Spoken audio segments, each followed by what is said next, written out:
Welcome to GameSpot's E3 2018 stage. I am Matt Padgett, and today I am joined by Luke Eisenhower of Raw Fury.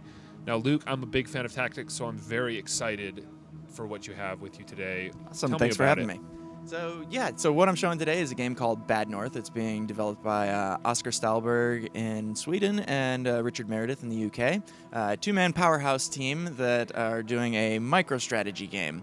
So essentially, if you've ever played games that are similar to like XCOM, this borrows similar mechanics of like positional strategy, where your goal is to defend individual islands from Viking invaders. Awesome. Well, let's take a look at it. Sounds good. All right, so this is Bad North. So what exactly do you do in this game? So your main objective is to protect the individual islands from Viking invaders. So as you can see, we're loading her into the first island. This is generally what a lot of the islands look like, where they've got this layout of multiple tiers, and you pull in these squads that you control their positioning.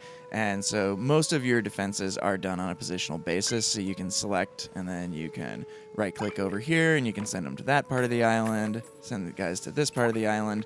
And in just a moment, you'll see some ships start coming in from the fog of war. They'll land wherever their ship is aimed at. So in this case, it's going over this way. So in this case, we'll want to position these troops over around here, and make sure that when they arrive, they can safely protect these houses. The Vikings are always going to try to prioritize destroying the houses, and if they can maneuver around your troops, they will do so. But for the most part, soldiers will just engage in combat and then protect what they need to protect. That's awesome. So I like the tower defense kind of style it has. Yeah, there's some elements of tower defense built in, absolutely. And much similar to that and other strategy games. Right now, we're in the very simple introductory levels. So, we've just got these swordsmen versus these swordsmen here. But it starts to introduce other mechanics of being able to upgrade your squads into different types. Whether you want to make them archers for some ranged attacks, or give them shields to be more of the front line at the vanguard, or to turn them into pikemen, who are really good at holding choke points and, holding down a position. For sure. But then you also get some counterbalance from some of the enemy troops who will show up that'll also have archers and can easily defeat guys that don't have shields, or some of the really larger brute Vikings, which can really do a number on your front line. Now, I see you're moving these guys around. Obviously, there aren't many units on the field at the moment for you. Mm-hmm. Do you ever get to a point where you are like, the archers will always stay here, or are you always engaged in moving things around? So you're pretty much always trying to mind whatever the best position is for any of your soldiers. But they do, you might have noticed, and I'll zoom in a little bit the next time we go into an island, that they tend to fear for their own safety. So while they will hold the position that you put them in, they'll maneuver around the enemy, and they'll shift and relocate and try to just make sure that they've got the most advantageous position for the game. So that, and that can usually result in any number of things, from, your entire squad getting split down the middle by a boat that comes up onto the land, or, you being able to successfully flank an enemy by having them, become surrounded by your troops. So positioning is definitely the most important element here. Awesome. And it also has just an awesome art style. Oh, yeah. It reminds me a lot of a layer cake, is what I like to think. So okay, I kind of want to see a baker do something with this at some point in time. Yeah, like do a Cake Wars episode of Bad North. Exactly. I'd be into that. Are there any specific influences that inspired this art style? In particular to the art style, Oscar would probably have to talk about that in particular. So I'm not sure what his influences were. But, this was definitely the thing that caught our attention about the game first and foremost, was just how absolutely beautiful it looks. And these cute little sprites, there's still kind of this cute but deadly effect going on with the blood spatter. But, that can be turned off as well for anybody that wants the game for, a more family-friendly approach. But yeah, the art style was just one of those things that we immediately noticed, oh my God, this game just looks incredible. For sure. Actually, the blood spatter, when these enemies come in, it's kind of cute. It's kind of oh, that's cute. They're murdering them. Yeah. Oh, yeah. It's not something I usually think of when I think of murder, but it's done in kind of a funny, these guys get attacked, they kind of get smacked around, and then they fall into a puddle of blood. Yeah, exactly. And so you could probably just see right here what I was doing was we were getting engaged upon by multiple sides. So at first, wasn't sure if I was going to have enough time to be able to send them all one direction and then all another direction. So I'm choosing to split them up. And that can be, for better or for worse. Sometimes if these guys get overrun, I doubt that'll happen, but it's entirely possible. You could start to lose troops. Like you can see this squad's already started to lose a little bit. The commander here in the center, the one that's holding the banner, he will always be the last one to go. Uh-oh, see, they ran around me. So now I need to go try to catch up before they destroy that house. But the commander will always be the last one to survive.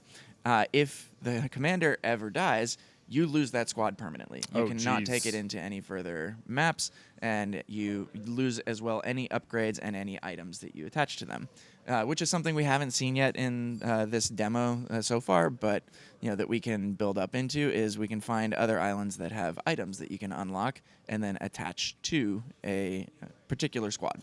Give them unique abilities or make the squad larger or so forth. So right now what we're looking at here is this is the map. The map, each of the islands are procedurally generated, and the map also procedurally generates itself upon every new playthrough. So there's no way to tell exactly what your island layout is going to look like. Every time you load into a new game, it's going to change. And so the way this pathing works is, so this is an island that these are islands that we've already visited. This dotted line here shows where the Vikings are going to invade next. So right now, this island of Stack is going to be overrun in one turn. Thankfully, we already went there, so we're safe. We can move on to the next one. Eventually, though, as more paths will open up, you start to have to make choices about whether you're only going to visit one island and let some of the other islands fall, or if you want to split your squads and half of the squads go to one island, half the squads go to another island on the same turn. And so that way you can accomplish more, gather more upgrade tokens, and be able to, speed along your progression in order to keep up with the ramping difficulty. And then I'll show you a little bit of what the upgrade tree looks like. So we go in here. You probably saw at the end of every turn, we allocate tokens based on the number of houses that you have successfully saved. And so this is where you can go into the tree and you can start to assign specializations. So we can turn them into archers. So at the end of each level, you were like, hey, you get this much, you Yes. get this much. Okay, cool. Yeah, and you have to choose before you leave the map who is going to get what currency. Okay, so you got to stay on top of like what you want to do, and you got to plan ahead a bit. Yes, it definitely forces you to think strategically and be able to, make choices that are going to benefit you in the long run. So yeah, that gives you 3 classes to choose from. Archers, which are really good at range combat but suffer from melee encounters if the enemy gets in their face. Infantry, which are kind of the jack of all trades in the sense that they can do everything except range combat, and you definitely want them to be absorbing a lot of the blows of the damage in the front just because they hold shields and they can protect against projectiles. But all in all, their damage is pretty minimal. And then there's the Pikemen, which, as I mentioned, are really great at holding points, but they cannot engage in moved combat, and they have no defenses against range combat. So they can fall pretty easily if their positioning is pretty poor, but they can be really powerful if you're putting them in the right spot. I usually like to go with the infantry as the first upgrade, just because it's good. Eventually when the archers show up, it's good to have somebody there that can protect against some of the range damage. Of course. And so then here, the next island we're going to go to has that question mark. Let's take a look at that before we close out here. Yeah, this one's got a question mark on it, so this one's going to have an item that we can unlock.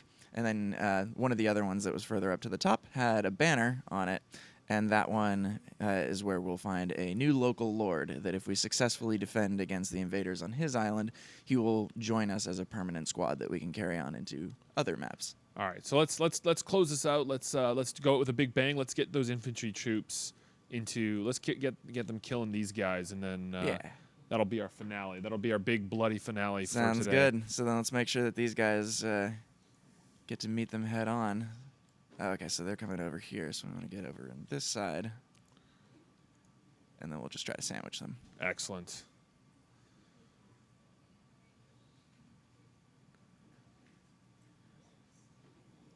Oh, they had no chance. They got no chance at all.